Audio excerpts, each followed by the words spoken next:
Record. I think I got everyone. Again, if you can't record, Daniel, I can't get you to record. It looks like you're joined from a iPhone or something, which is why there's no record option, so you can't record. Same thing with Yushin's iPhone. Okay, so I got you all on that thingy there. All right. And we are at lesson 7 today. And the first thing we're going to do, obviously, the same thing we do every class, is we're going to look over yesterday's exercise. So yesterday's exercise, adding inheritance, hopefully you found it challenging, but not too challenging. We'll find out.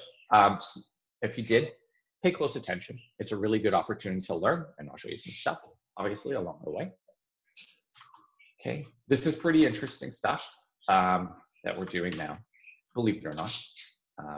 Pretty complicated. We'll create a new file here. And the first thing we're going to do is we're going to create a bird class with a couple of properties: legs, wings, flying, and flies, and a method fly. The method fly should set flying to be true. Okay, so we're gonna, I'll share my screen. Sorry about that.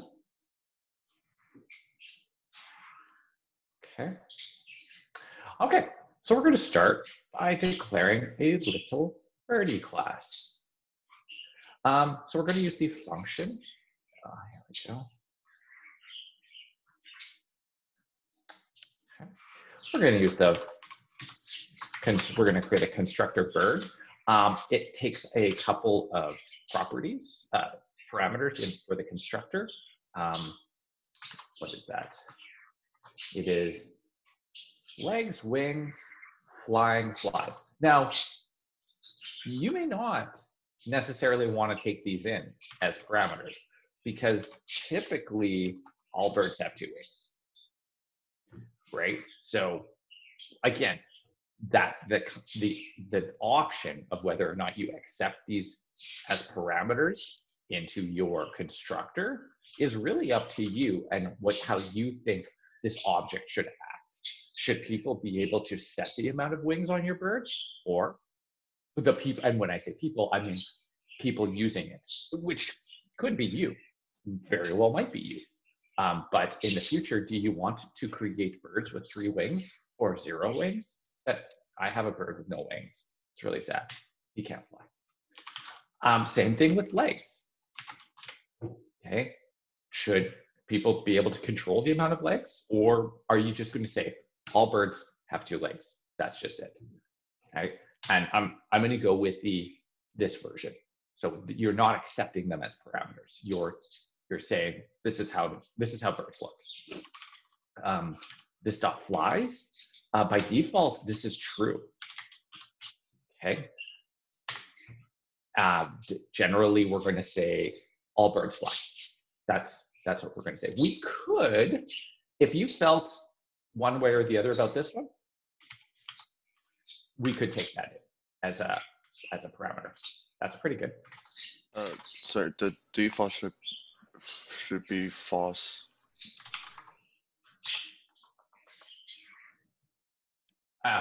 Okay. Thanks.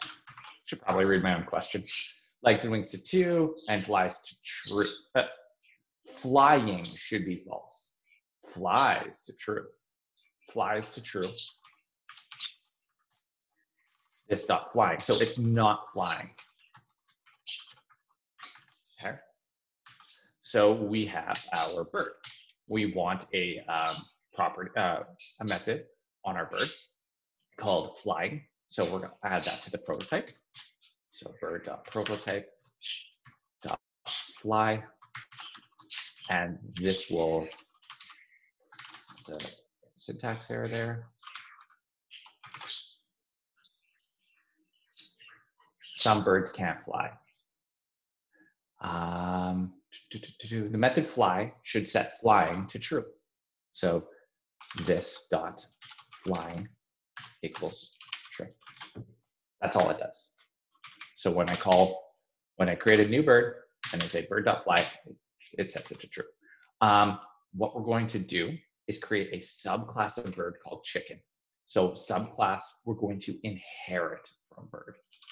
Okay, so this is essentially where we're going to do our three-step process.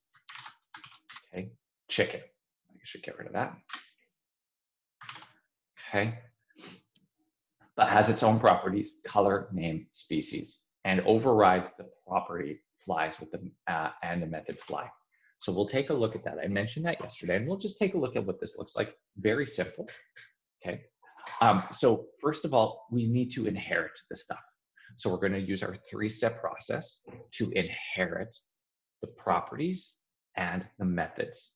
And the funny thing is, even though we're inheriting this method fly, we're still going to override it. Okay. And override it means we're going to define our own method fly on chicken that will be used instead of the bird's fly, only for chickens. So chickens fly differently than birds. Okay, that's the concept. Okay, so our three-step process starts like this. We say bird.call, because this is what, so the first piece is which class are we inheriting from? And that's bird. And we want to call it with this. Now, because bird does not take any parameters, we can't pass it any additional arguments after this. This is the only parameter we're going to pass. And it doesn't actually get passed in like a traditional argument. It gets injected in a very special manner using call. So this will now be a chicken. Okay. So actually, if I just did this, I used new chicken.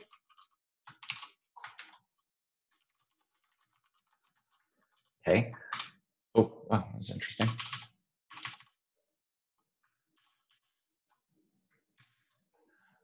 And I console log that chicken.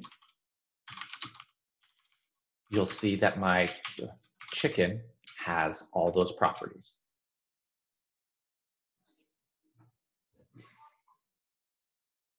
Wings, legs, flies, fly. Okay, just by that one step, I got all those properties. That's what this first step does, gives me those properties. The second, but I don't have this method yet. So I want to inherit all the methods as well. Okay, even though I'm going to override it, the point is that even though I'm going to override the method, this inheritance allows me to capture any future methods that might get added to bird. So if the bird class continues to grow, let's say tomorrow the developer for the bird class comes in and adds some more bird functionality, my chicken will automatically inherit those without me needing to do anything else. So that's the point. Okay. Although it may not seem like we want to necessarily get all the methods right now, if we're going to say something inherits from something else, we have to make sure that it's true. Okay. And so that inheritance is always all three steps. Okay. So after we do the chicken, now we have the properties. Now we want to get the methods. So to get the methods, we have to do that other two-step process. We have to copy over the prototype. So we have to say chicken.prototype is equal. So we're setting the chicken's prototype to a copy of bird's prototype.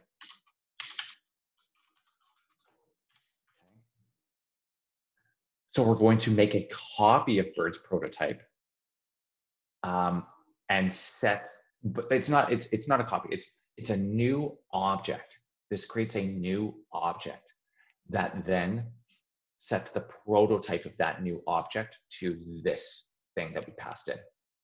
So this is actually creating a new object, empty object with a connection. That's what it's doing, empty object with a connection, okay? And now we want to add the constructor. We need to connect the constructor. So if I was drawing it out, which I will, my piece of paper here.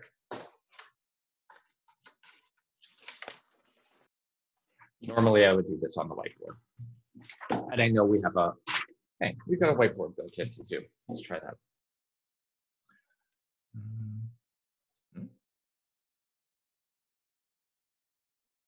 I'm gonna stop sharing for a second. Probably did. What's that? Oh, More. Is there not a whiteboard? Oh, apparently there's not. Oh, hey, there should be whiteboard. Here we go.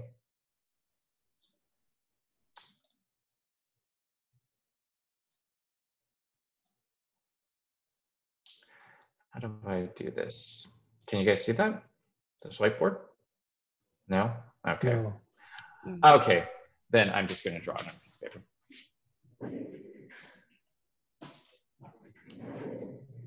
So,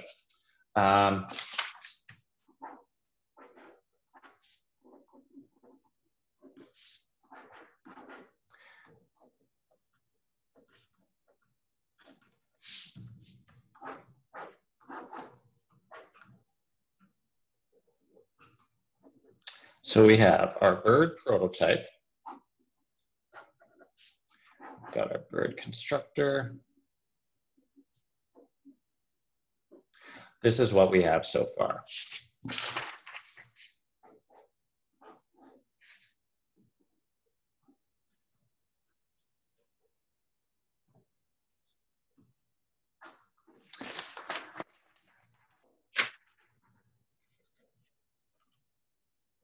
Because everything's backwards, right?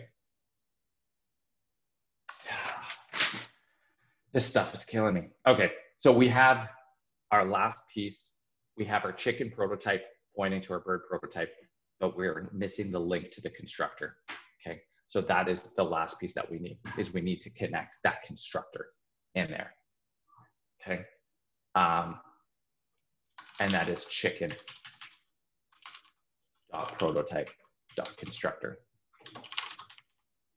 equals chicken. If we ever wanted to add methods to chicken, which we do, they need to be added after we make this connection. Okay, so it has to, these three steps need to occur first, and now we can add to the prototype. The reason is, if we added to the prototype before,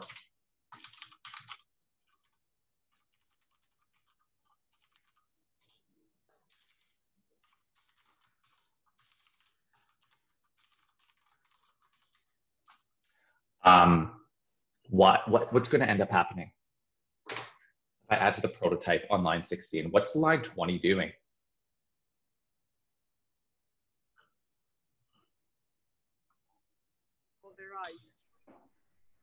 Yeah, it's destroying the old prototype, right? This is, I'm essentially saying, actually, I know you added to the chicken prototype here, but I'm going to change your prototype. You are now getting a new object as a prototype. So this, gone. Right, so we have to have this reversed like this. Okay, in order to, because this is creating a new prototype. So we want to create that new prototype. We want to fix it. Okay, this line 17 is essentially a fix. We're fixing it because it's broken. Line 16, it does some new stuff, but it breaks it. Line 17 comes around and fixes it. So now everything's fixed. Now we can start adding to the prototype. And all we're going to say is console. I think we're going to say console.log. Flaps and swings and clocks.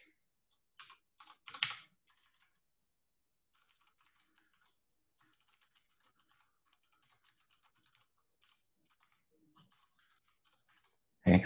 And then all we're going to do is we're going to make a new chicken, a new bird.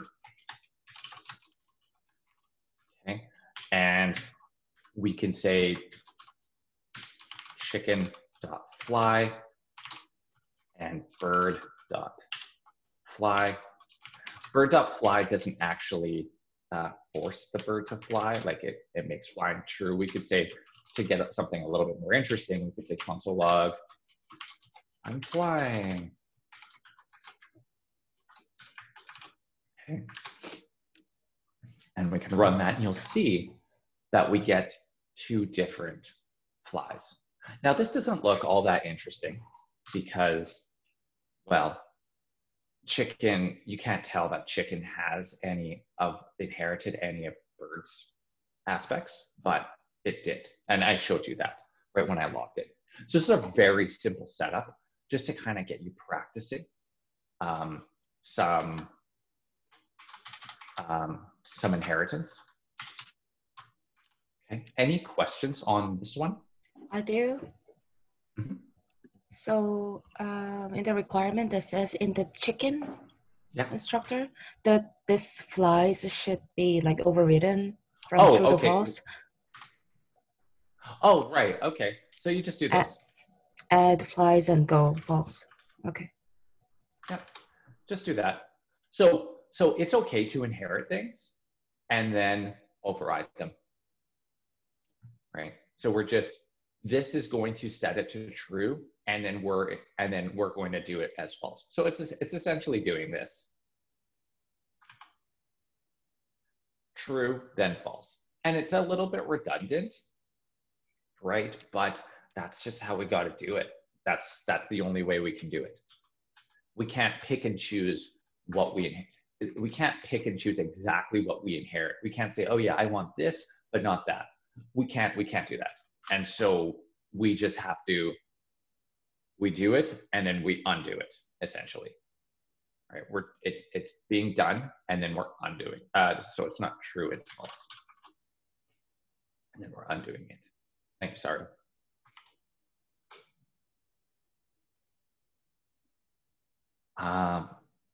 Any other questions? And adding Comments? own properties on chicken. Adding own properties on chicken? Like color, species. Oh, color, name, species. Oh, right. Sorry, thanks. This dot color equals white. This dot species equals chicken. Name. This dot name.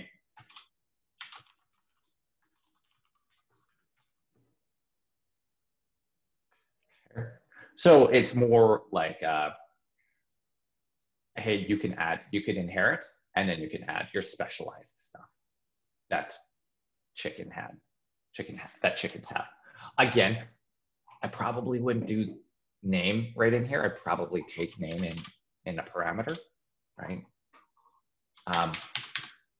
You don't have to pass all your parameters to BERT. You can use some of your own parameters. You can pass through some other parameters depending on your needs. Okay. Did I get everything? Color, name, species overrides the property flies and the method fly. Default is now false. Okay, good. All right. I'll read the next one more carefully.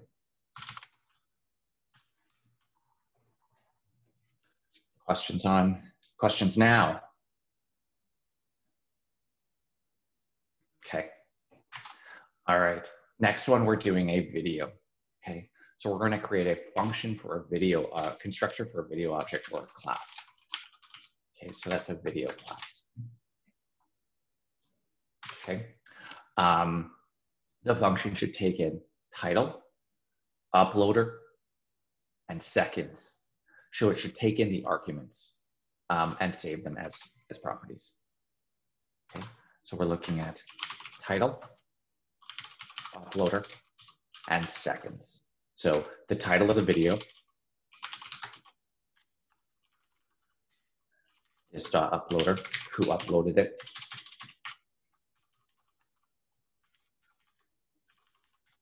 and how long the video is.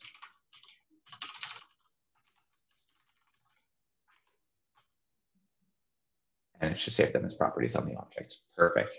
Write a method on the video prototype called play that will just output a little string. Okay, so we're going to add to the video prototype a method. Okay, say video dot prototype dot method play function, and it's just going to console log.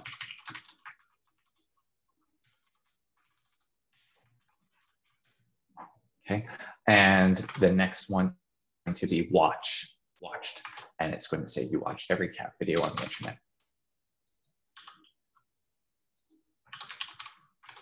And we'll just copy this. This is just repetitive stuff here. Okay. Now we're going to create a new one called a music video, a specific type of video. Okay, so we have, and so it should inherit all the things from music video, from video. So that's going to be a function, music video. And we are also, yes. Just have a quick question while you're doing this. Yeah. What is the correct term we're supposed to use? Like when you're going up a level to a more specific, is it called a child, or what's the term again? Sorry. When we're inheritance, you can call it, so you can say music video inherits from video. You can also say music video is a child of video. Right. Okay. Music video is a subclass. Of video. Right. Subclass. Okay. That's I think what I was looking for, because I've seen people mention subclasses before. Okay. Thank you. Yeah. Yeah. So subclass, subclass child or inherits. You'll probably see subclass most often. And inherits, it should also take an artist, right? Because music videos have artists as well as usually uploaders. So we're going to take in all three, because music videos have a title, you at least need to accept. So your subclasses need to at least accept the same arguments, likely, unless you're going to pass them in as actual numbers. We'll see in the next one that it changes a little bit. Okay, but you probably want to accept the same things, plus any additional information that you might need. So all music videos have the same thing, title, uploader, and seconds, but in addition, they also have artists. So our inheritance here looks like this. Our first step is going to be, well, we need to inherit from video. So video.call. And we're going to pass this. And then we want to pass anything that video requires to be set up. So it needs these three, right? It needs title, uploader, seconds, because it's going to use those. It doesn't need artist. Instead, we're going to set artist. Artist equals artist. So we're doing that here. So we're leveraging the pieces that we can, which is this stuff. And then we're just setting, we're doing our own specialized stuff after, okay? It should inherit from the video prototype.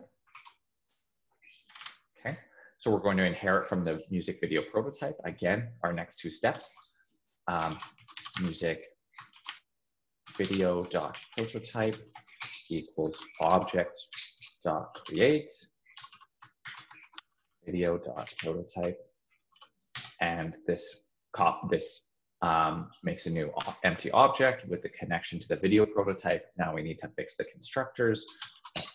Music video dot prototype dot constructor equals music video.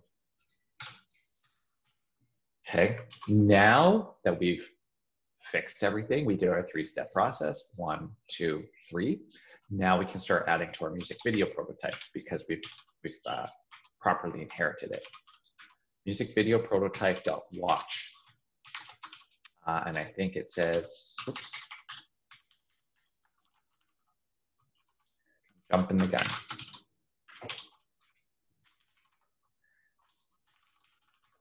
Console.log, you were rickrolled again.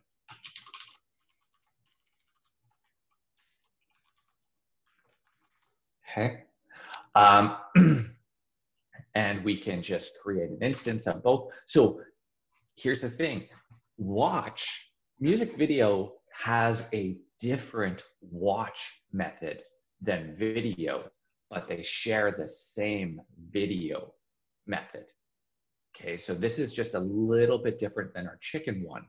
So they both, okay, they can both play, you played the video, but but when you watch the videos, they output different things, okay? So we're overriding what we believe we need to, the specialization of music video. Music Music video has obviously some specialized properties, and it also has some specialized methods that are different, but it's also using this play method. So we can actually say const music video equals new music video, okay? And we can say music video dot play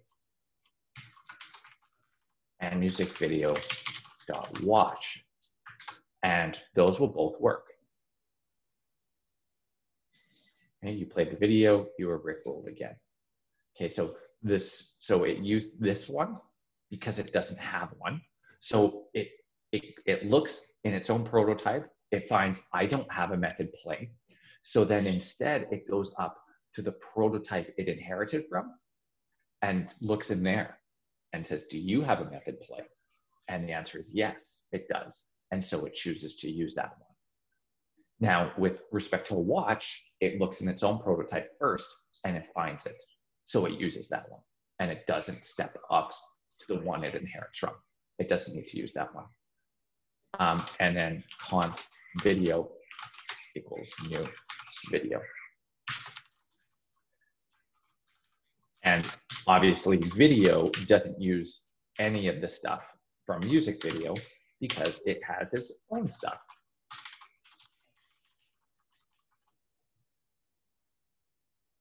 Right, so it's got its own stuff.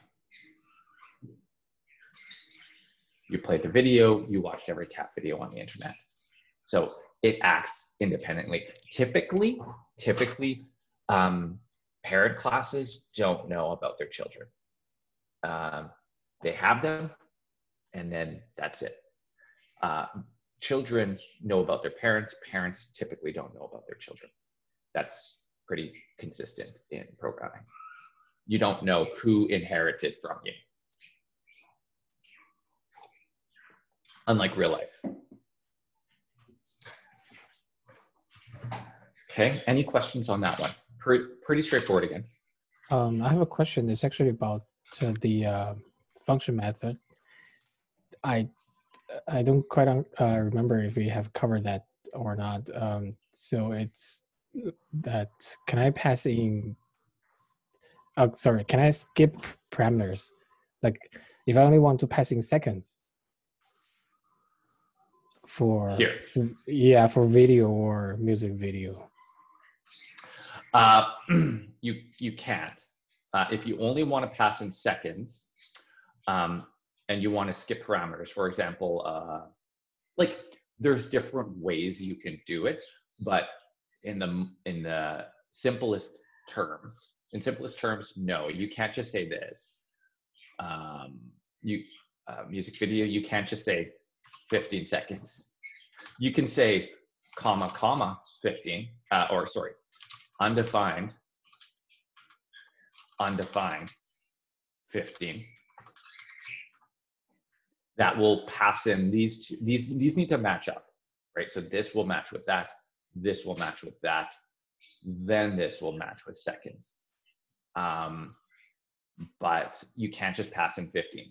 If you want to do something like that, and this is not something that we've looked at yet, but this is a very common pattern. I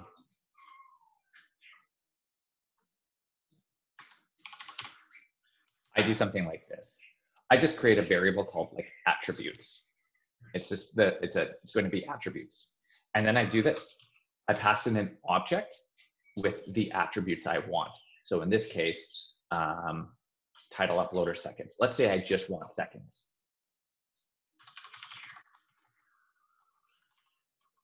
I really like this style because it gives my parameters, my arguments, names as well. And then on this end, I'm receiving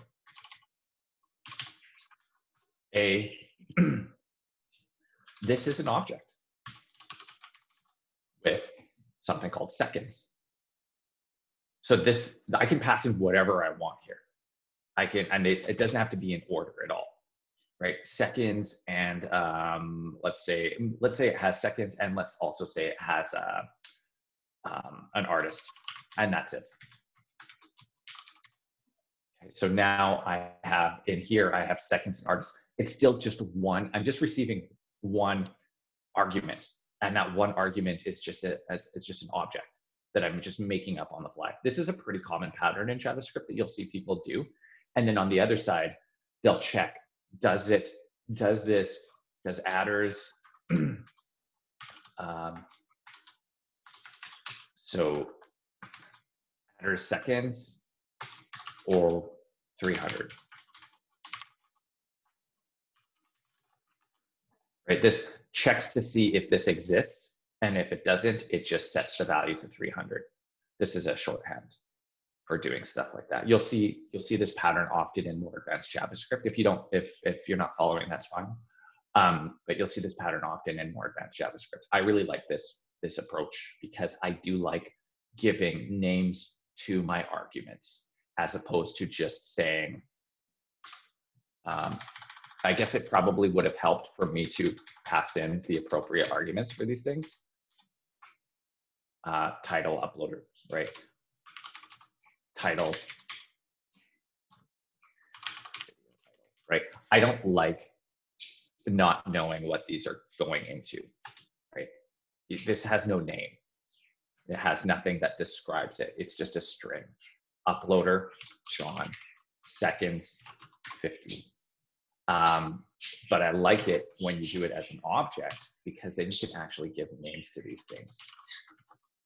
We won't be doing this in class though.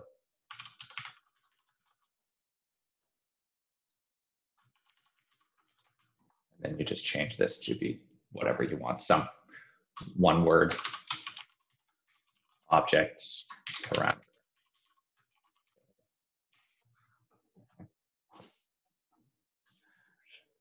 Does that answer your question and more, Yushin? Yeah, it is. I was just looking at the call method. I was thinking about like if I don't want to pass in title and uploader. So, here, same thing. If you don't want to pass in title, you would have to, same thing, but you could do something like this. Maybe all your music videos have the same title, and maybe all your music videos have the same uploader. Yeah. Right? So then that works too, or undefined. But yeah, you have to match them typically. Yeah. All right. Thank you. Yeah. So video title, uploader, 15 seconds, and artist, also John.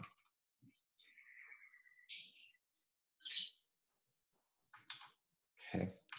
Any other questions on that one?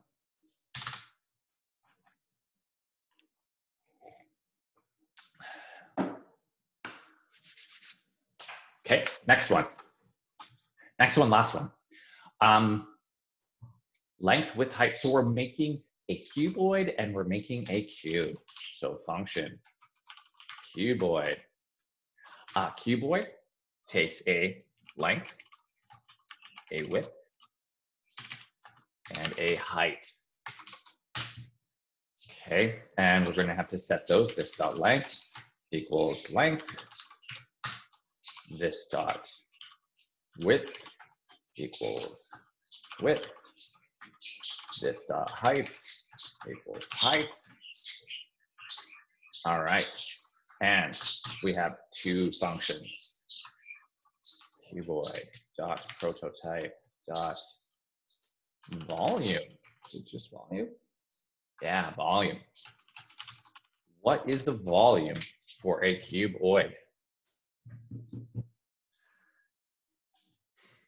Do I tell you? What's volume? I think it's length times width times height, right? Yes, that's correct. Yeah. If we're calculating the volume of some sort of cuboid structure, it's length times width times height. But it's not just length times width times height. It's this dot length, this times width, and this times height. And I'm not just calculating it. I probably want to return it back to the caller. And then surface area. Surface area on the prototype. What is the surface area of a cuboid? Who figured that out?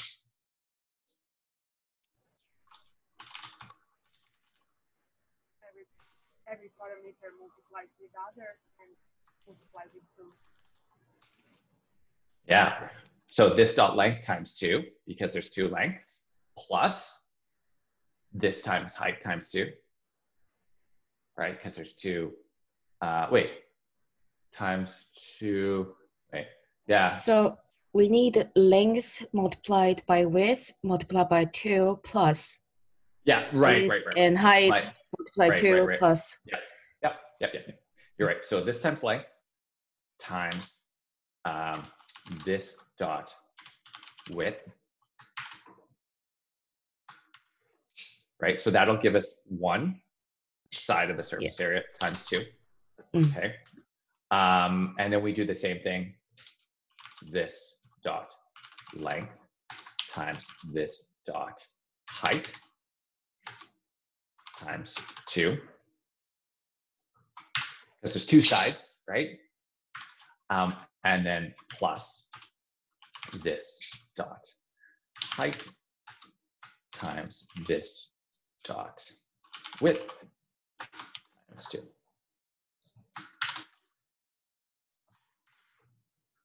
And we're going to return that whole thing. Okay. And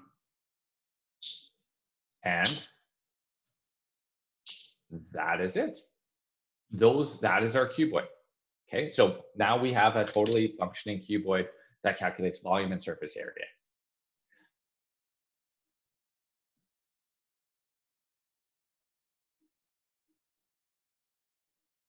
That's what I have, right? Yeah, that's what I have. Okay.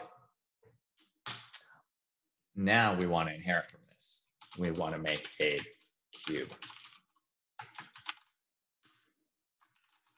Okay, now the difference between a cube and a cuboid is how many sides do I need to accept for a cube?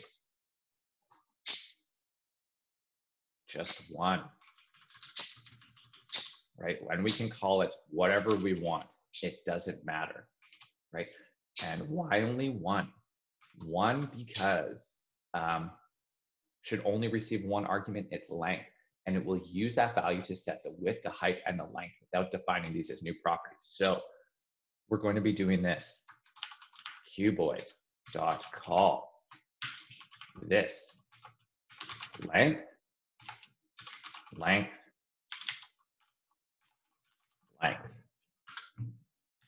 So if this is 2, it's going to essentially inherit a length, a width, and a height of 2, 2, 2, or 3, 3, 3, 4, 4, 4. So it will get length and width and height, but we only need to accept 1. So when we call a new cube, when we say cube, new cube, 4. Right? And that will become the length, the width, and the height. Okay, that's what we're doing here. But we need to also inherit these 2 methods because we still want to use those. Those are still valid for the cube. Okay, it's just the fact that this is going to be 4, 4, 4, 5, 5, 5, 6, 6, 6. So we're passing that in 3 times. Okay, and so in order to inherit those, we need to do our 2 other steps. Cube dot prototype equals object dot creates cuboid dot prototype. And now we need to fix the cube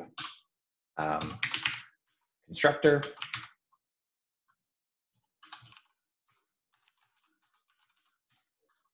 And now we're done. Const cube equals new cube. Const cuboid equals new cuboid. 1, 2, 3. And we can now cube.surface area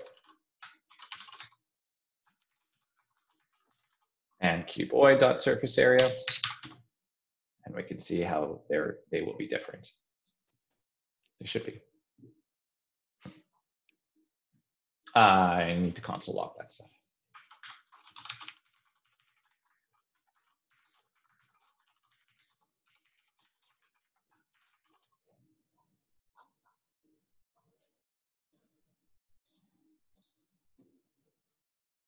96 and 22. Questions on this one? This one's a little bit different. Okay. Hello, John. Hi. Can I inherit only the prototypes and not the attributes? Yep. So not the properties, but only the methods? Yeah. Yep. There you go. But the problem is now it doesn't have a width and a height and a length in this case. You have to be careful about that, right? Because those methods might rely on those properties being there. So if you don't inherit the properties, you might be making a grave mistake. If you really know what's going on with your objects, if you're the master and you've created all this inheritance scheme, and you know exactly what you need and exactly what you don't, that's fine, as long as you know what's going on. Like in our traditional inheritance case, where all of our objects inherit from object, we don't inherit any of the properties. We just inherit the methods, and that's fine. That's fine. So, but yes, you can. Just be careful, know what you're doing, all right? Is your background Just- real, really? It looks so It- Dominican. Yeah, I'm back in Dominican Republic. Yeah, you flew home? That's my weather there. Oh, you're so lucky. No, but I'm here in Winnipeg. That is the background. Any other questions? Good question. Could you take a look at the chat room just 1 second? Would that work?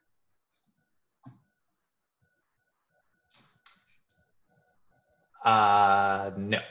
Well, it Would works, but it's like, is it so right? would it work? No, it's not right. No.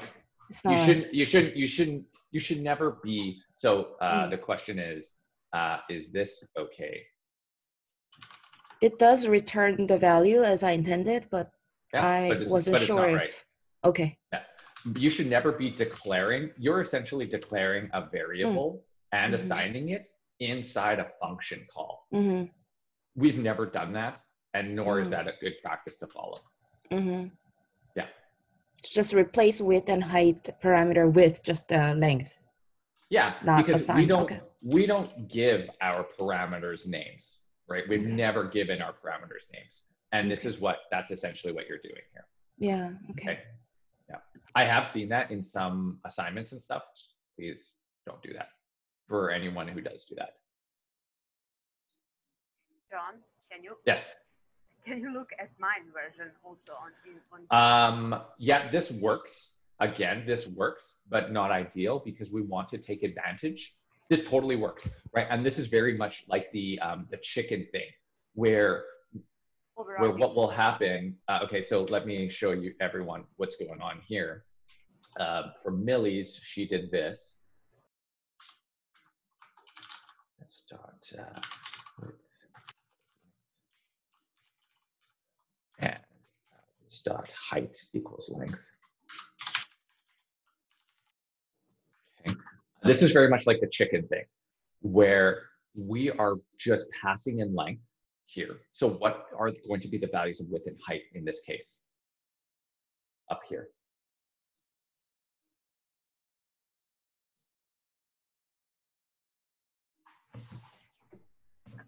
we won't have it for cube. We don't have it for cube, so what are the values going to be? Undefined. Undefined, yeah. So we're essentially saying this dot length equals length, right? That's what's happening here. Then we're not passing in 2 additional values for width and height. So this is going to be this dot width is undefined, this dot height is undefined, but then we're coming along after that and we're saying actually this dot width is length and this dot height is length. So it's a little bit redundant because we can just leverage the fact that we are setting those already. So that's typically what we'd want to do. What you did does work, but it's not ideal. Not ideal. Yeah. Yeah. So I have another question. What happens if I want to put a function private for, I don't want to another person inherit my There's function? technically there's no such thing as real private methods in JavaScript. Okay. Sorry, real private methods or real private properties. What you can do is you can set any of your properties with the prefix underscore, and that is a convention that we're essentially saying that is inherently making them private, not inherently, that is indicating to other developers, hey, this is private, don't use it. But technically there's no such thing as private. We do have this really strange way of like talking about attributes that exists completely outside of this scope of stuff. I've never used it before because like I said, I'm not a JavaScript programmer by trade. So I'm not coming into this with a ton of like really in-depth stuff, but there is a way to make things kind of more private, like we are with the constructor, the prototype, where they don't show up. I'll find a link and pass it on to you, okay? I can show you a couple interesting things today about that. Yeah, I'll find a link and pass it on to you. Any other questions? I have a question. Yes. For dot length, why, it's probably a stupid question, but why isn't like the dot length method that's like native to JavaScript affecting it? Do you know what I mean? Oh, because the dot length method, not a dumb question, good question. The dot length method that is we consider native to JavaScript only exists on certain objects, right? For example, string or arrays. And we are totally allowed to override that if we want. So we can say, actually, dot length is our own property, not your property. So, but in this case, this isn't a string and this isn't an array. So it actually doesn't have a dot length on it. I don't think integers have dot length on it. Let's find out.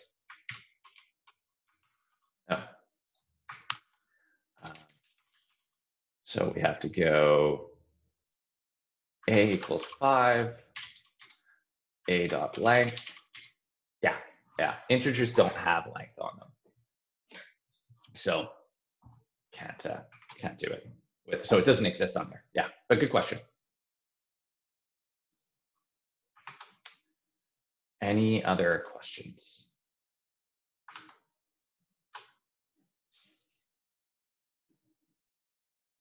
All right, good. So what do you think? Was that difficult?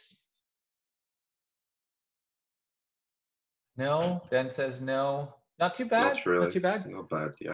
Okay, good. And that's pretty much the most that we're going to do with this. I just want you to see inheritance and understand that how it works, get a very general concept of what's going on, okay?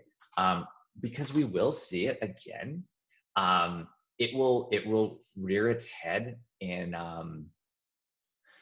React, and I'll kind of expect that, like, we'll see it, and I'll expect you to know it to a certain degree. Like, we're never going to be digging in deep, but like I believe that when we're doing JavaScript, when we're doing any programming, that while we may be following directions, like when I'm showing you, hey, just do this 3-step process, I really believe that it's important for us to understand everything that's going on. We may not need to, I will never ask you to do this crazy inheritance scheme, but when we get to React, you will see it. And it may not impact you very much because you'll just be, to a certain degree, you'll be following instructions, like all my things look like this. But even though all of our code looks a certain way, I still want you to be able to understand all the code. And so that's why this is a pretty important thing. It's not worth saving until that time because we're doing classes now anyways. So I'm going to save this and upload it. And we'll keep rolling.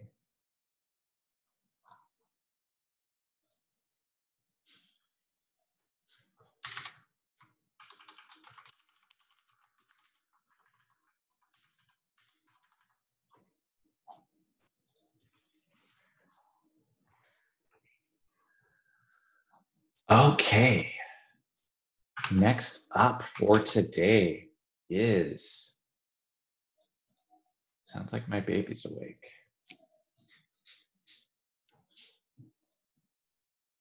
Oh, actually, can I? No, okay.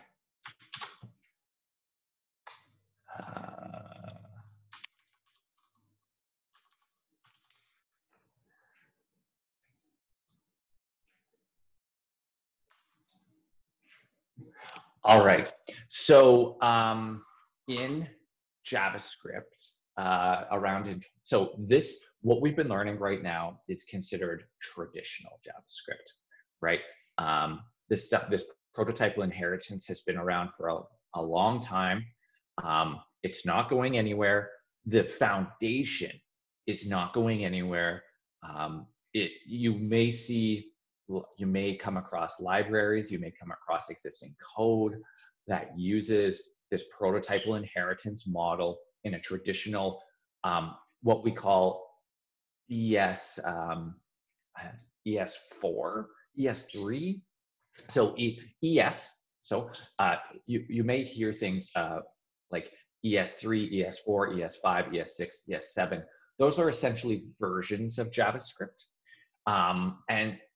And with every new version, there's usually new things that come out, but they typically don't take out old stuff because of how the web was built, right? There's always those old websites that are not updated, still using whatever JavaScript existed in 2006, in 2006 or 2005 or 2000, right? There's still websites out there that exist using JavaScript that was built at that time. And so they can't just take stuff out. So instead, with new versions of JavaScript, they're releasing new things. So one of the biggest releases was ES6. So that's ES6. You might see ES6, and we're already using a lot of ES6 stuff, including const, let. Okay, those didn't exist in ES5. ES5, previous to ES6, it was all var, always var. Okay, and so this ES6 came out in 2015. So they started calling ES6 and ES7 and ES8 some new names. ECMAScript. ECMAScript 2015. Okay, also known as ES6. ECMA International is the governing body around JavaScript. Okay, ECMA is the governing body around JavaScript. They're the ones that like stamp and approve the changes. Okay, no one really owns JavaScript, but they're kind of the caretakers of like, yes, this is official, this is not, right? So ECMA International. ECMAScript 2015 refers to the 2015 version of JavaScript that came out. There's ECMAScript 2016, 2017. So you may see it be referred to as this. You may see it being referred to as ES6. I would say probably ES6 is more popular. ECMAScript 2015 is more accurate. In addition to some of the stuff that we've already been using, functions, for example, as well, okay, there is this awesome new syntax that was introduced that really gets JavaScript in line with all the other object-oriented programming languages out there. Because the way that we've been doing classes and inheritance is weird in JavaScript. That is not common, okay? If you look at any other programming language, that just does not look anything like it. So in ES6, they're like, okay, we want to get on board with this object-oriented programming stuff. we're going to add our own flavor of classes into JavaScript. And so going forward now, you can start using this new syntax to declare a class instead of function person, okay, with our first name, last name, age. Okay, this dot first name,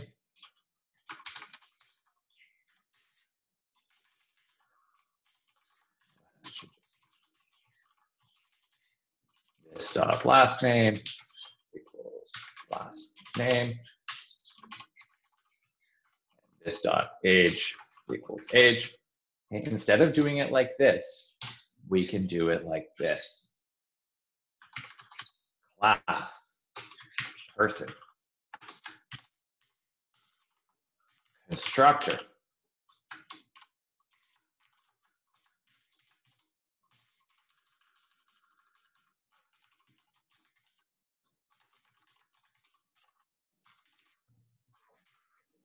and we do the exact same stuff inside.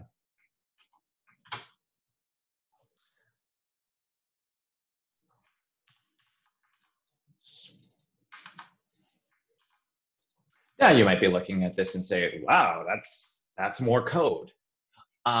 Yes, it is. But it's more semantically correct now, right? We've been talking, like before I would say, well, what's this? Oh, it's a constructor function. Okay, yeah, but is it also a class? Well, yeah, in JavaScript, it's kind of also a class. It's also a constructor function, right? It kind of plays multiple roles. It demonstrates to the developers that, hey, we have a person class, but this is technically called a constructor function. In ES 2015 or ES6, they came out with this syntax. And this is far more accurate with respect to how every other language does it. This is almost exactly how Ruby does it, except in Ruby, it would be called init instead of constructor. Okay, but you will find other languages are almost perfectly in line with this type of syntax. We're talking about the class person. The constructor function is called constructor. Now, under the hood, this doesn't change anything. What's actually going on is JavaScript is actually converting this to this in the background. Okay, so at the beginning of when I handed out the course outlines, I talked about, I think I might have mentioned something called syntactic sugar. This is syntactic sugar. This is essentially just syntax, an improvement to syntax, but it doesn't change what's going on, the underlying code that's going on underneath. It's still prototypal inheritance. It's still a prototype. It's getting converted under the hood for us, okay? So this is our new constructor function. Now, before we used to have to add things to the prototype. Person, prototype dot greeting.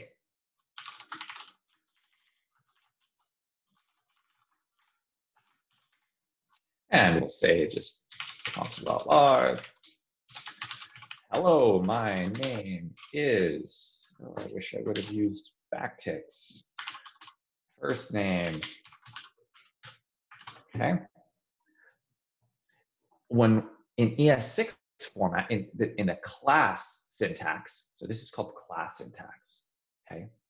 Our functions are done like this, or our methods are done like this. They're inside the class. Okay, notice this syntax is weird. It is class person. There is no parentheses after it. The class does not take any arguments. It's like it's like a wrapper around a bunch of code. It's essentially a block that's wrapping a bunch of code and saying all the stuff in here, this is for the person class. Okay. And then we have our methods. Our methods go like this. We want greeting, just goes greeting.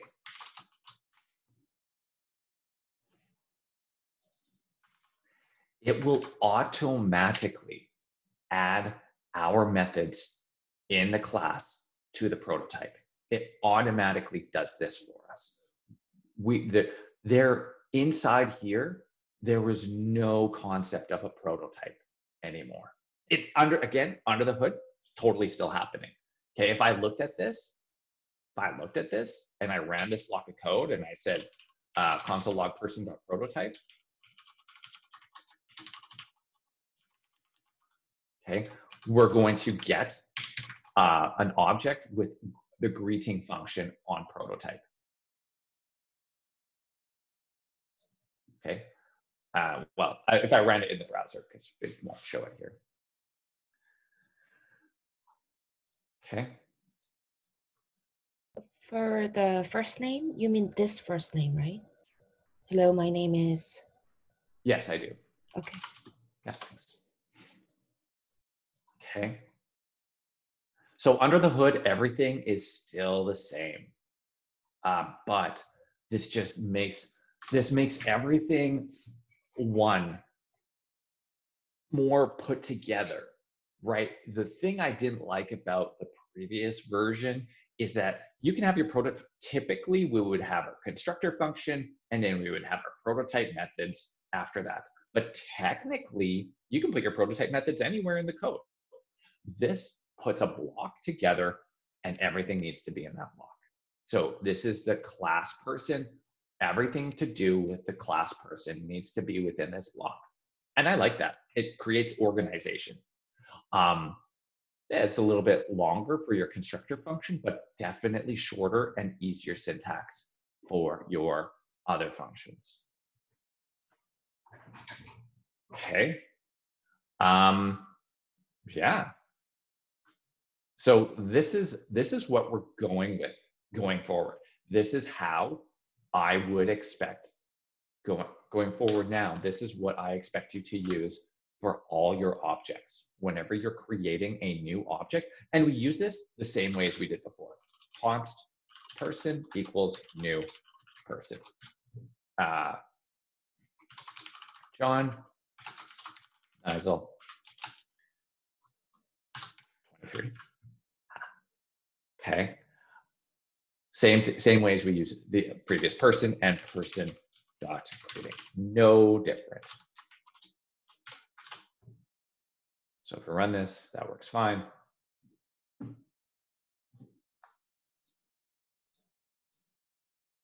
So can can you console log person dot constructor? Is that? Yep. Yeah. Let me bring this over to the browser. Then we can see the things a little bit better. I just wonder what will that give back? Yeah. Let's take a look. So we have person.constructor. And so from before, it was a function, and it'll show us the function, right? That's what it used to do. And that is exactly what this does. The only difference is we can't see what's inside of it because it's doing a conversion under the hood for us, but it's exactly the same. You're going to have to trust me on that one. So like I can technically do new person dot constructor.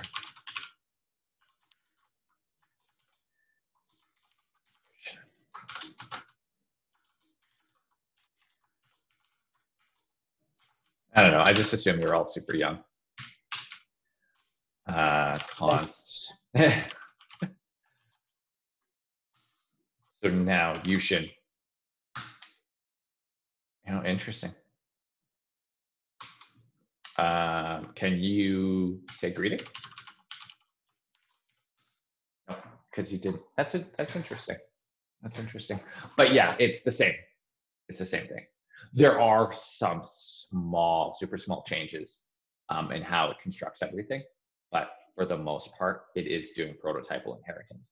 So I say syntactic sugar. You might find some people say, actually, it's not syntactic sugar, because if you dig really deep, there's some really small differences, which is true, but you have to dig so deep that it's really even complicated for me to fully understand. Too deep for me. But yeah, for the most part, person.constructor, person.constructor. Person.constructor doesn't exist. It's person.prototype.constructor. Okay, person is the constructor.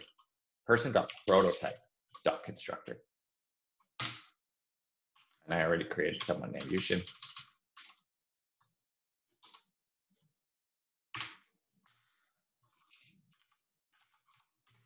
There. Okay, so person.prototype is still the same as it was before. It has the constructor function, has the greeting, has the constructor method. Class person has the greeting method. Okay. The only difference is it says class person instead of person with the parentheses. But then you open that and we see the prototype.constructor, and you get the constructor function here. But it's the class person, just a couple of weird things. Overall, same thing. Same.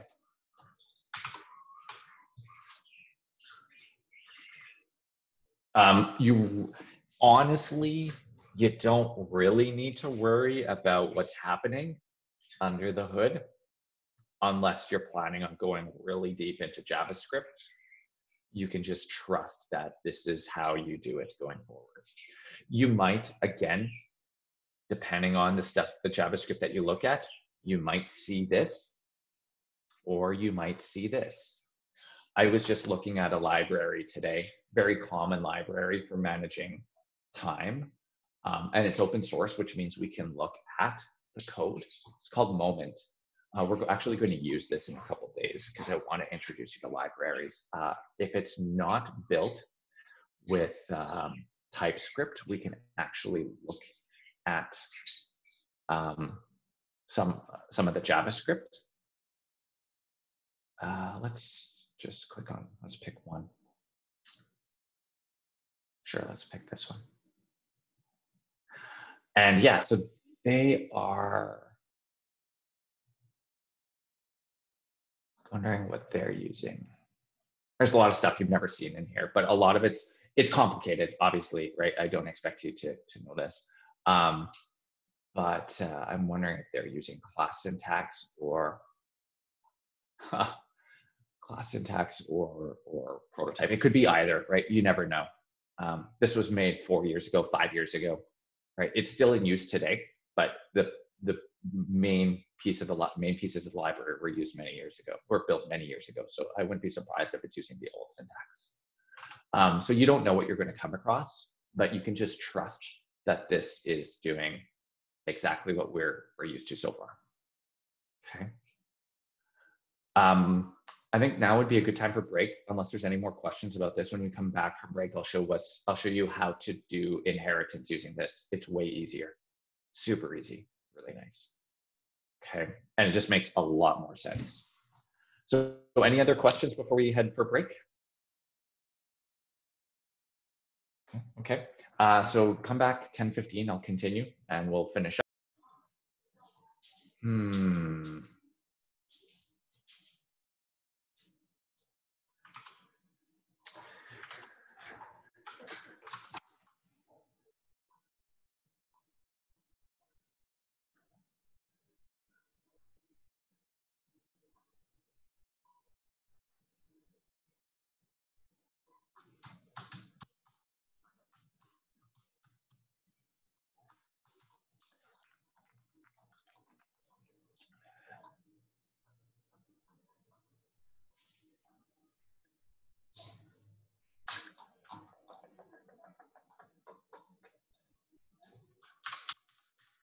Okay.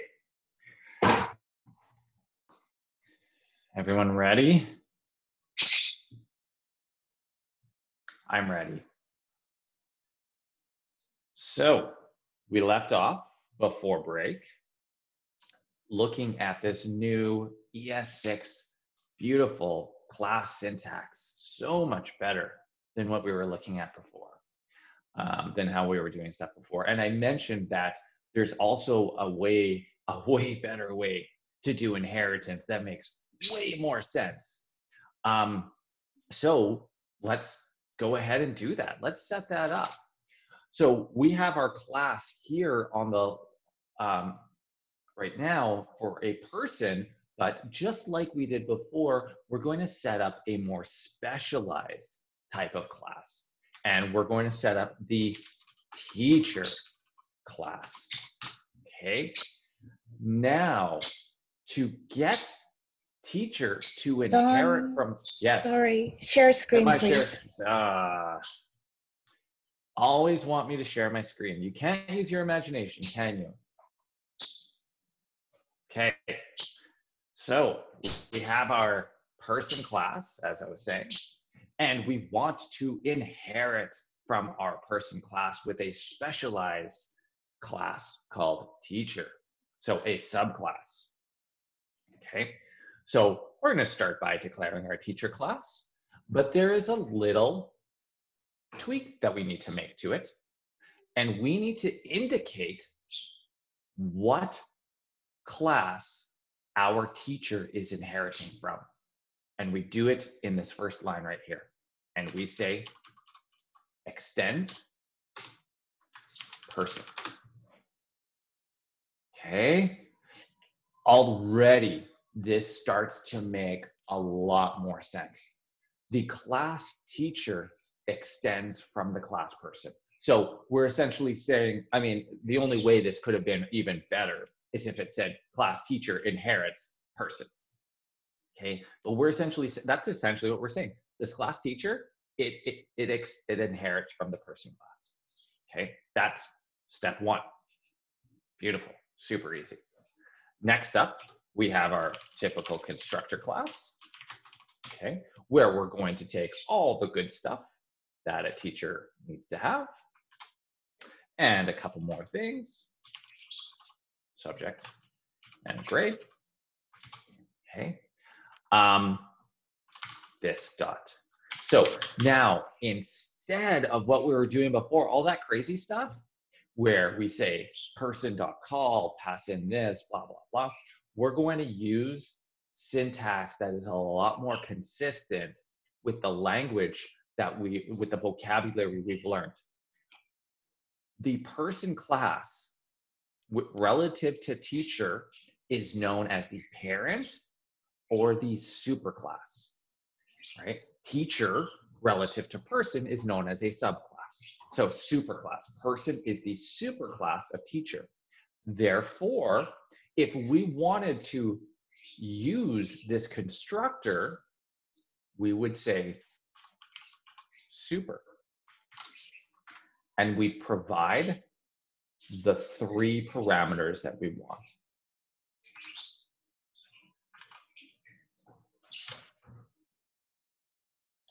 And that's it. This dot subject, subject.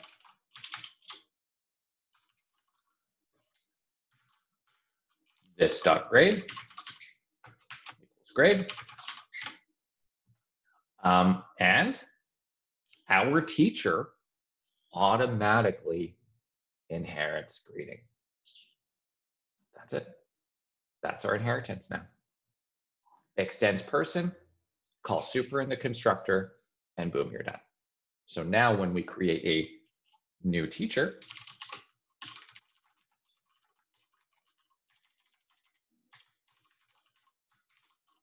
and we pass in some information,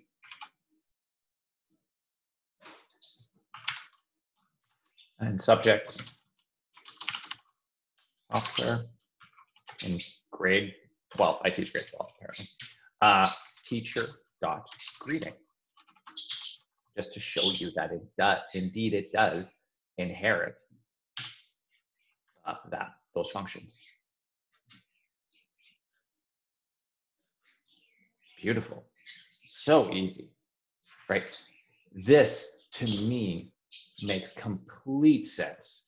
We're using vocabulary, constructor, class, extends, super, that is consistent with the type of vocabulary. So we're using syntax that's consistent with the type of vocabulary that we're using, that we actually use to describe these things when we're talking. And that makes a world of difference in terms of understanding. No, we do not have to pass the keyword this anymore. We don't have to use that special method call. We do need to use this super as the first line though, okay? If ever you do this, this will break. And I'll show you that by running this, and we'll get a nice little error.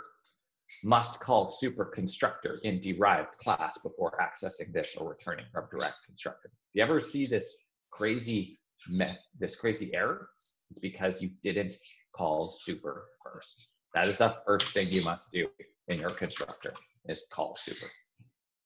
We can still override that greeting method if I want to, and have a more specific greeting method for teachers, like hello class, my name is, well, I'm going to say Mr. because I'm a Mr., but this is not very general. You'd probably want to take in gender and then correspond gender with that.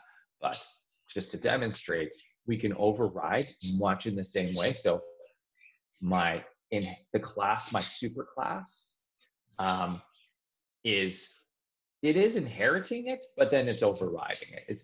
It's creating its own greeting. And we'll see that mine runs instead. Hello, my name is Mr. John. Okay.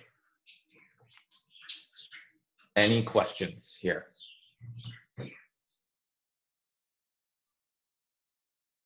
Pretty straightforward, pretty obvious. There is one more thing that we can do that I didn't show you last time with the prototypal inheritance thing, that I want to show you this time, just because it's 10:30 and we're done. Like, this stuff takes no time at all, that you're probably going to want to use in your exercise tonight. So this is called overriding. This is called overriding, okay? Where I override the super function. So greeting, the function from my parent, I am overriding it, okay? I'm creating my own. I don't need to, but I'm choosing to because I want a more specialized one. Maybe I don't.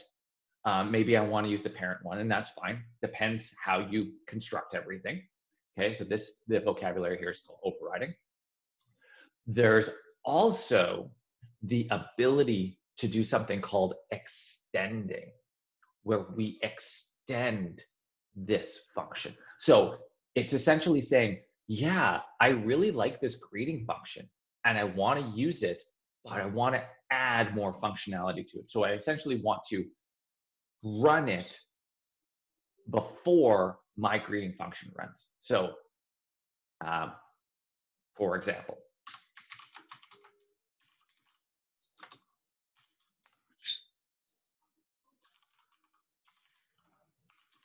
so instead, I'm going to leverage this greeting function and I'm going to run it.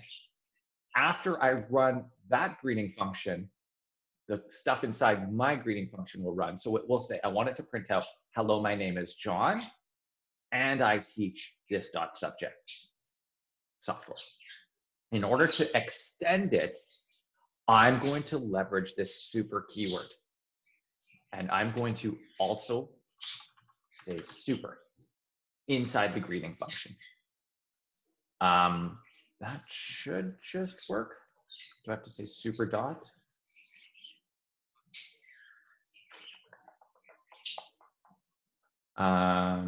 Whoa, I wrote a lot of stuff here.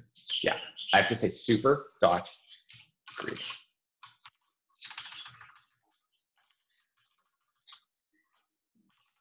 This refers to Super class, my parent class. This is essentially saying teacher talk greeting, okay, but it's super talk greeting.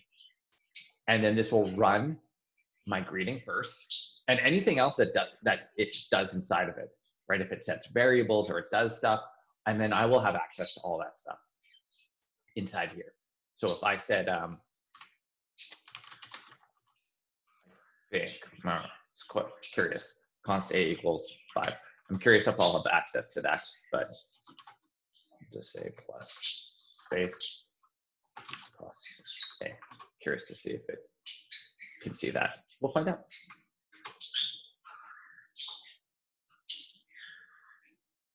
No, cannot see it. So it can't see any variables that are declared, but it will run it.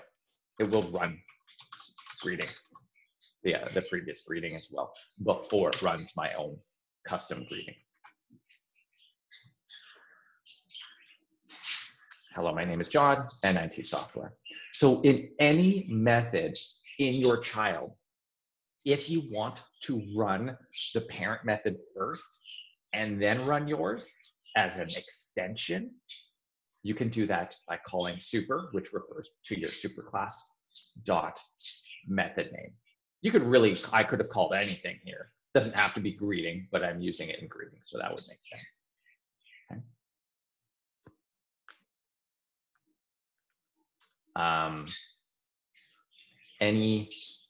So that's extending versus overriding. Something that you may see.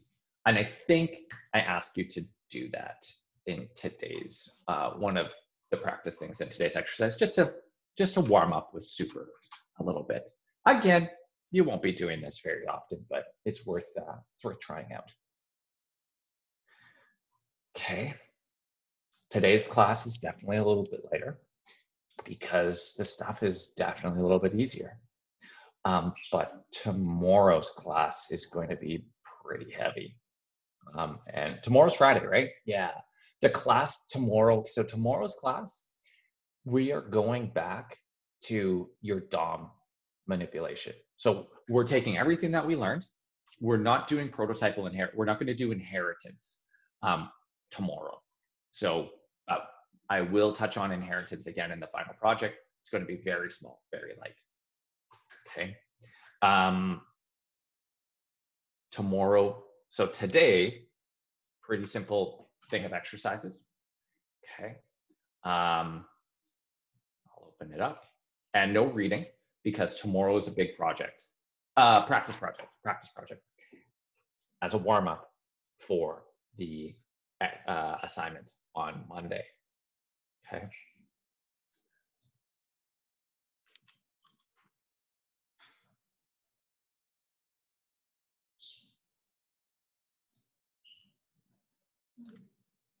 Actually, I might make, oops.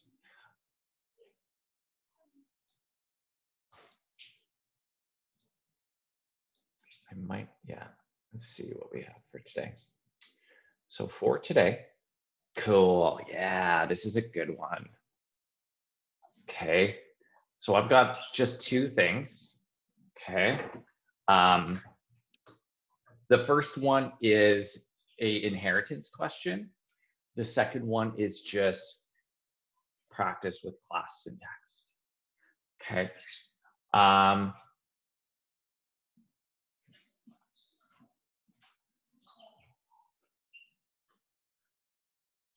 Yeah, okay. So the first one, we're doing a pretty standard inheritance vehicle. And then we're doing a couple of subclasses or a subclass car. Car is a specific type of vehicle. Oh, two subclasses, motorcycle and car.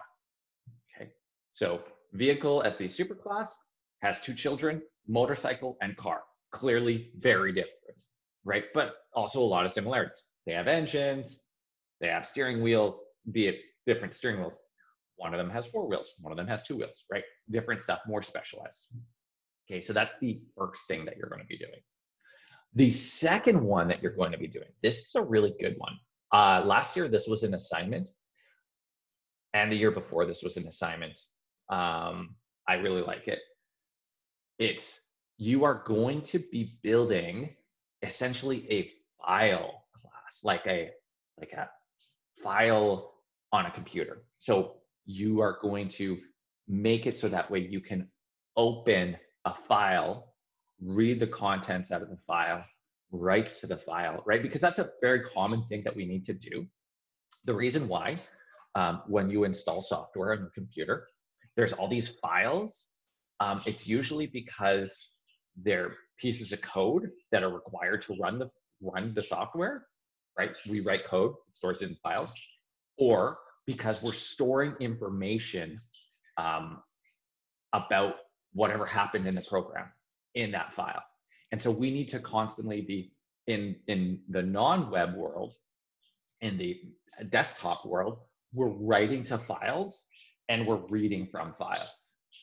Because we might want to, when you install software and you have a profile in that piece of software, it needs to save that information somewhere. And so it's writing it to a file. And then when that software runs and it's like, okay, what profiles do I have? It goes to the special file and it reads that information back and then it loads it up. Okay. So we're going to be kind of creating a file class that where we can do things like we can write to a file. We can read to a file. We're not actually writing to a file or reading from a file, but we're making a class that could potentially in the future do something like this. Your constructor should accept two arguments, full name and content, where full name is the full name of the file, including the extension. So if you look down here, I have some examples. Okay. So this is how you would use the class. Okay.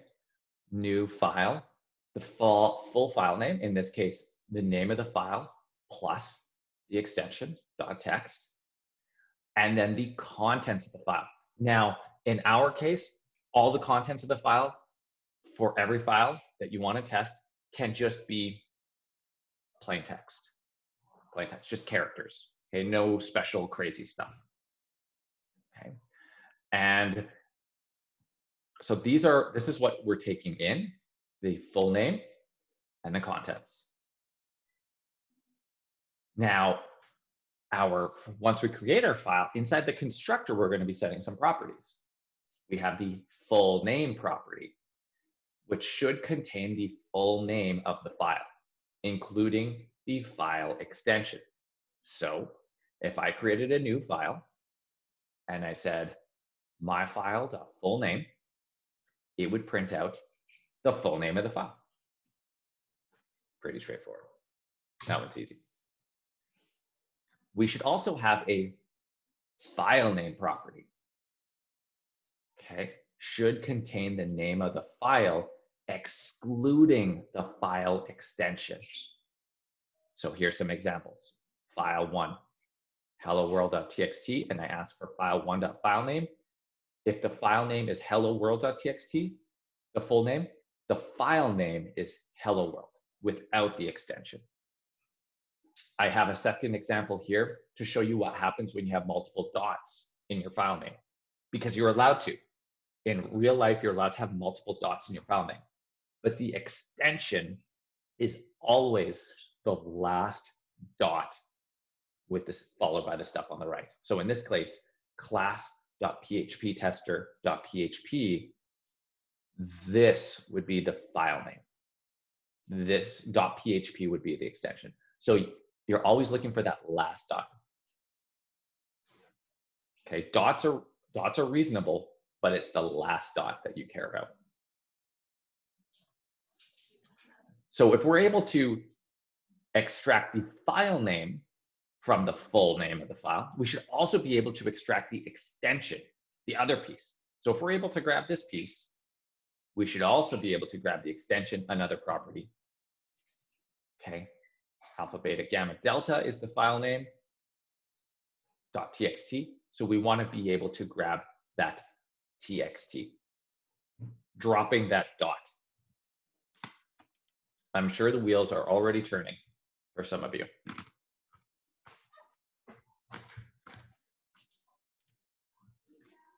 Now we have a couple methods. We have the get contents method, which will return the contents of the file. So in this case, I'm declaring a new file. I have some default contents in there. And all the method does, get contents, is return those contents. So we can get the stuff out of the file, all of it, all at once. We have a write method. So the write method, so we're going to write to the file, should accept one argument, a string. The new contents should be written to the file, and it should be written to a new line. So if I call write, it's going to take all the existing contents of the file, it's going to create a new line, and it's going to write more. Okay. So when I start, my contents are just an empty string, right? In this case, I'm creating a new file. It's an empty string with the contents. I get contents, I take a look, yeah, empty string. I do write a small string. And then I look at the contents, and now my contents has what I wrote, line 1. I do it again, line 2, and it adds a new line. It says line 1, new line, line 2. So if you were to print this out, if you console log this, it would be a line break. It doesn't have to show /n. It should really show a line break. But for the purpose of these comments, just to give you a sense, that's what it would look like. Okay, so we're not destroying. When I write more stuff to the file, I'm not destroying what was in there before. I'm adding, right? Appending. Now, you're like, oh, these are not really files. These are just strings. Okay, these are just strings. Okay, it just pretend it's a file. Use your imagination.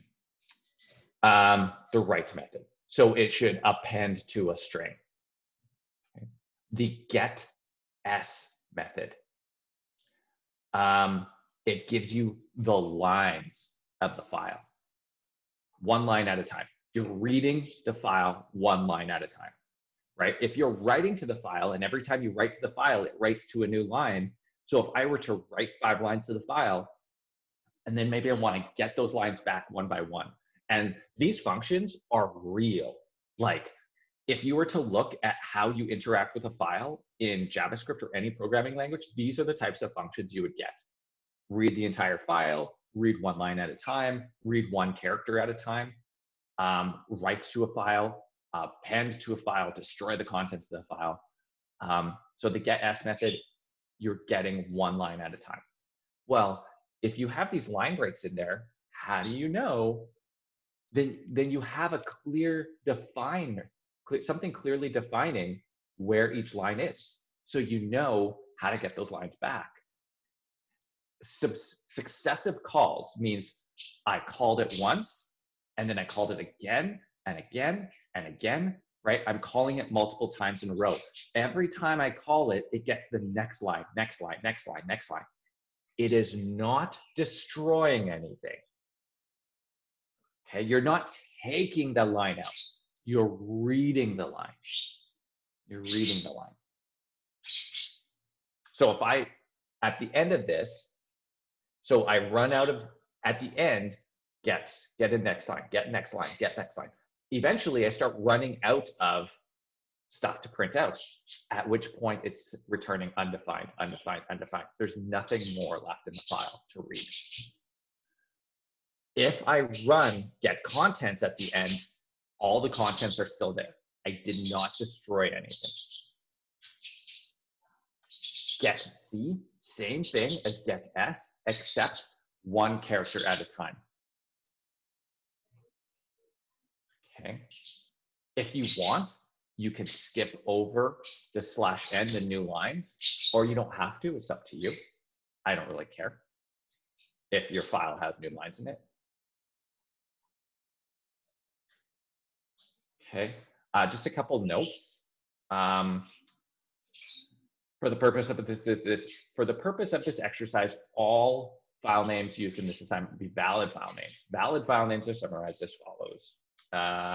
contains a file name and extension. So you don't have to worry about someone providing you a file name without an extension. It contains only uppercase and lowercase alphanumeric characters, spaces, and dots. No weird edge cases with double dots in it. Okay, so you don't have to worry about that. And it only contains lowercase. Extensions are only ever going to be lowercase alphanumeric characters. You don't have to worry about the extension having a dot in it as well. That'd be weird, or a comma or something. And then the content, all file content will be valid. In this exercise, valid file content may include alphanumeric characters, underscores, white space, punctuation, mathematical symbols. Okay. All new lines will be separated by /n. All new lines are separated by /n.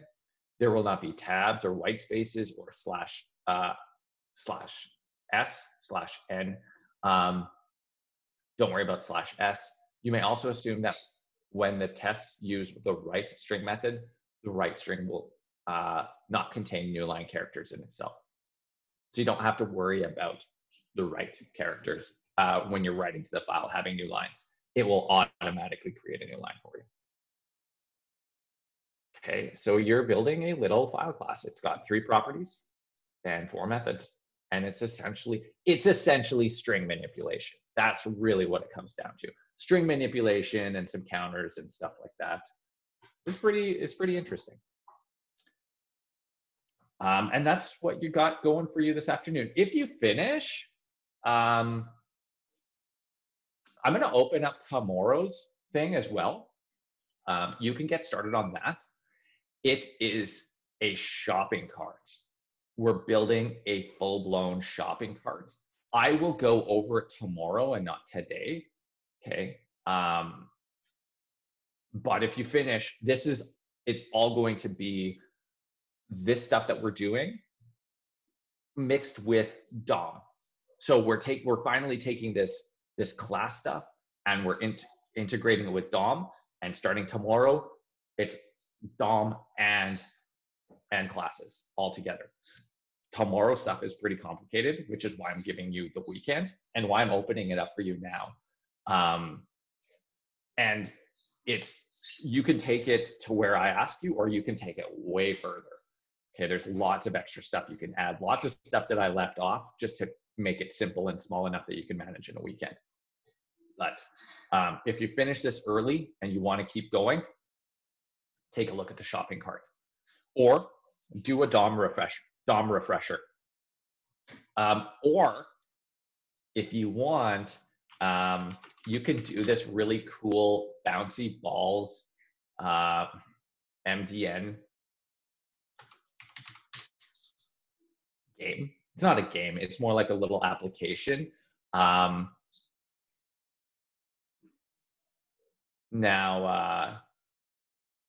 This little cool application where you can make, you draw a canvas. Canvas is something on your webpage that allows you to draw stuff, and it's essentially balls that bounce around. I've got a really terrible one that I had done and I was playing around with last year. I'll show you what it looks like. And you can go ahead and do this. I'll paste a link in Slack. Kind of looks like this. The real one has way more bouncy balls and they're way better at hitting each other, but mine is just, oh, that's a bad one. It's so slow.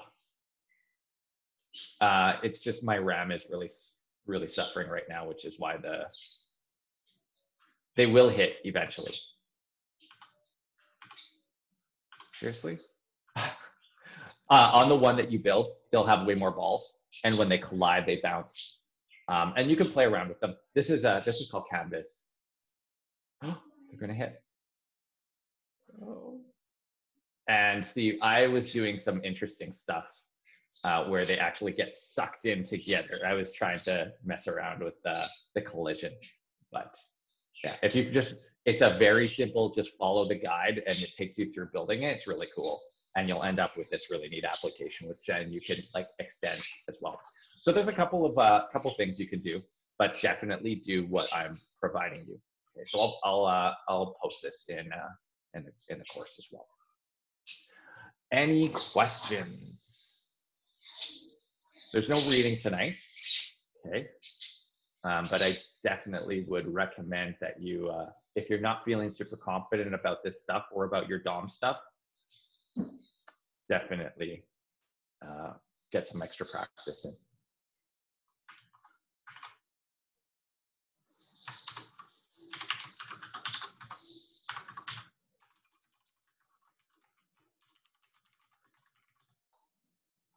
Nothing?